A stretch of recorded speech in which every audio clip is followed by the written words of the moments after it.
4 hal mendatangkan rizki kemari. Dalam 4 hal, bukan Allah kasih kemudahan berarti kita berjalan mencari rizki Allah kasih. Tidak. Bukan dikasih kemudahan. Tapi di mana saja kita ada, posisi kita di mana saja, Allah datangkan rizki kepada kita. Yang pertama, qiyamul lail, salat malam. Yang kedua, berbanyak istighfar waktu sahur. Kalau anda tidak salat malam, jangan tinggalkan istighfar waktu sahur. Waktu sahur kapan? Kira-kira 30 minit sebelum azan. Disitulah Allah sendiri memuji. Allah bangga dan senang terhadap orang yang sahur. Sampai ulama berkata, tidak ada ibadah yang terbaik di waktu sahur selain istighfar. Jadi boleh baca Quran, boleh salat malam, boleh zikir, boleh apapun, tapi yang terbaik istighfar. Fokus hanya istighfar. Astaghfirullah wa atubu ilaih, termasuk istighfar Allahumma anta rabbi la ilaha illa ant, yang Bapak Ibu tahu sayyidul istighfar, yang terutama, yang paling luar biasa. Allahumma anta rabbi la ilaha illa anta khalaqtani wa ana abduka wa ana ala ahdika wa wa'dika mastata'at a'udhu bika min syarri ma sana'at abu'u laka bi ni'matika alayya wa abu'u bi dhanbi faghfirli fa innahu la yaghfiru dhunuba. Ya Allah, kalau kita fahami doa ini luar biasa. Oleh karena itu kata Rasulullah, barang siapa yang membaca sayyidul istighfar kemudian di malam hari dengan keyakinan dia meninggal habis baca istighfar, masuk surga. Masuk surga. Berarti ini salah satu doa yang menjaminkan dengan mudah masuk surga. Jadi 4 hal yang mendatangkan rizki, bukan kita mencarinya, dia yang datang kemari. Apalagi saat mencari lebih mudah. Qiyamul lail, salat malam. Tapi dalam bahasa, mohon maaf Bapak Ibu, dalam bahasa Arab disebut qiyamul lail, bukan salat. Tapi kalau diterjemahkan dalam bahasa kita salat. Tapi kenapa di situ qiyamul lail? Diberikan qiyamul lail, qiyam artinya berdiri. Berarti lama. Saking lama berdiri dikaitkan jadi qiyamul lail. Qumil layla ya ayuhal muzammil. Apa terus? Qumil layl, berdirilah saat malam. Berdirilah, bukan salatlah malam, tidak. Berdirilah malam hari. Itu dahsyatnya di situ berdiri. Qiyamul layl. Yang kedua, berbanyak istighfar. Yang ketiga, berbanyak sedekah. Sebenarnya bukan istilah berbanyak sedekah. Kadang-kadang orang bersedekah 100 juta, udah saya sudah bersedekah 100 juta. Bukan itu. Bukan yang dimaksud berbanyak sedekah itu dari sisi uang itu banyak atau sedikit, bukan.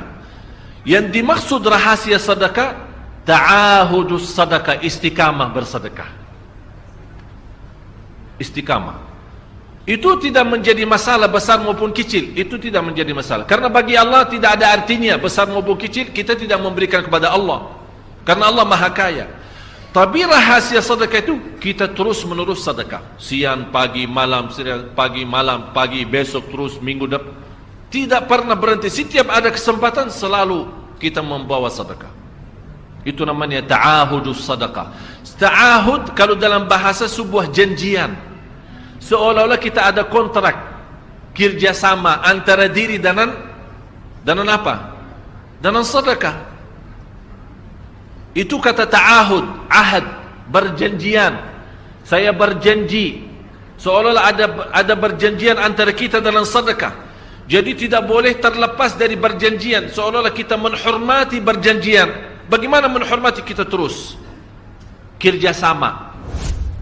Kita beri, Allah ganti berkah sedekah. Kita beri lagi, Allah ganti masih terus. Kita beri, masih Allah terus ganti. Itulah dahsyatnya sedekah.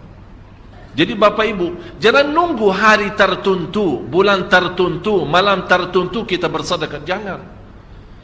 Setiap kita merasa ada berita baik, ada berita maupun ada berita buruk yang menyakiti perasaan kita di rumah tangga kita, anak kita, suami kita, istri kita, apapun, langsung segera sedekah. Disitulah rahasianya. Ikatkan seolah-olah kita sudah membuat perjanjian antara diri dan sedekah dalam segala hal, hal senang maupun hal tidak, hal bahagia maupun hal sedih, hal bangga maupun hal lagi menghadapi kesusahan, kesulitan, selalu sehat dan sakit. Terus yang keempat, zikir, berzikir pagi hari dan sore hari. Berzikir pagi hari dan sore hari. Ini 4 hal Bapak Ibu. Berdiri malam hari, itu yang namanya tahajud, banjanya atau lamanya berdiri. Berbanyak istighfar waktu sahur. Yang ketiga, berbanyak sedekah. Sudah Bapak Ibu mengerti, jadi istilah berbanyak sedekah bukan artinya harus banyak dari jumlah hitungannya, tidak. Yang keempat adalah berzikir di pagi hari maupun petang hari.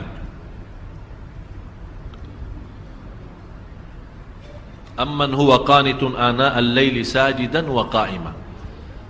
Sajidan wa qa'ima. Jadi Bapak Ibu, saat kita berdiri lama, walaupun baca satu ayat, diulangi berkali-kali, walaupun baca surah pendek, tapi diulangi berkali-kali, tidak menjadi masalah. Bapak Ibu hanya hafal qulhu. Qulhu dibaca 3 kali, pahalanya seperti baca Al-Quran 30 juz. Ada seorang salih mengajak kawannya, sudah mendekati subuh, ayo bangun salat malam dan baca sepertiga Al-Quran. Langsung orang itu menjawab, bagaimana saya baca, sebentar lagi mau azan. Bacalah qul huwallahu ahad. Salat malam dan qul huwallahu ahad. Jadi Bapak Ibu, yang saya harap, jangan mensusah fikir, ya Allah saya mau baca apaan. Tak usah susah fikir. Baca dan nikmati, yang penting nikmati bacaan. Walaupun qul huwallahu ahad setiap hari. Kalau kita pusing baca, Allah tidak akan pusing mendengar. Malah Allah paling senang mendengar bisikan bacaan dan bisikan doa kita malam hari. Allah paling senang mendengar bisikan doa munajat kita malam hari. Itu luar biasa.